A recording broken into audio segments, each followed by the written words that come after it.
David ইমন বা সন্ত্রাসী ইমন, এই যে তাকে যে ধরা হলো, তো এই ধরার পিছনে আসলে অনেক কাহিনী আছে। যে জাস্ট ছোট করে 1 মিনিট আমি একটু বলি যে তারা কিন্তু অত্যন্ত ধুরন্ধর এবং খুবই চালাক, এবং তারা কিন্তু কোনো নেটওয়ার্কের বাইরে থাকে বলা যায়। যে তারা ওই রকম সিম ইউজ করে না, সব বিদেশি নাম্বারগুলো ব্যবহার করে, অ্যাপসের মাধ্যমে তারা কথা বলে। এইটার ভিতরে ঢুকে কাজ করা এত সহজসাধ্য বা একদিনের বিষয় বা 2 দিনের বিষয় না, এটা অনেক দীর্ঘদিনের বিষয়।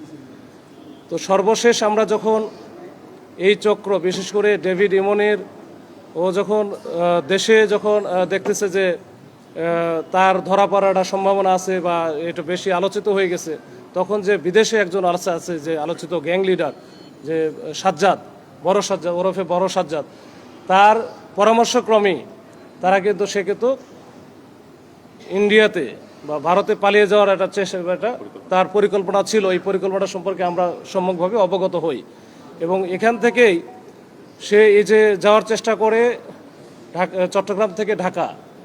এই যে চট্টগ্রাম থেকে ঢাকা যাওয়ার পথেও কিন্তু আমরা ওই দাউদকান্দি যে এলাকাটা, ওইখানে আমাদের কুমিল্লা জেলার যে পুলিশ আছে, এসপি স্যারের সহযোগিতায় আমরা ওখানেও আমরা চেষ্টা করেছিলাম, কিন্তু পরবর্তীতে আমরা ওখানে আমরা সফল হতে পারি না। এরপরে ঢাকাতে ঢুকে যাই, তারা ওখানে গিয়ে কিন্তু গাড়ি বদল করে, তার ইভেন তাদের যে ড্রাইভার পর্যন্ত চেঞ্জ করে ফেলে।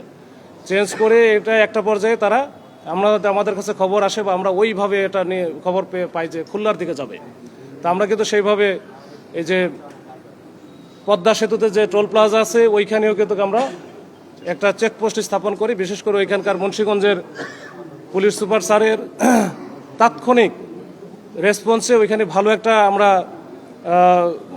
চেকপোস্ট করি। কিন্তু আমাদের ওইখানে আমাদের ব্যাড লাক যে আমরা ওই সময় আসলে ওইখানে ধরতে পারি নাই। এরপরে আমরা পাস করে চলে যাই।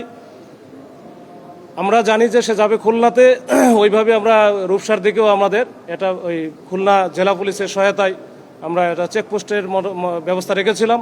কিন্তু ইতিমধ্যেই তারা তো বারবার আসলে অনেক ডিসিশনগুলো চেঞ্জ করে। তারা হঠাৎ করে দেখলো যে ওই গোপালগঞ্জ থেকে নড়াইলের দিকে ঢুকে যায়। তখন রাত্র আসলে প্রায় 3:30টার মতো বাজে।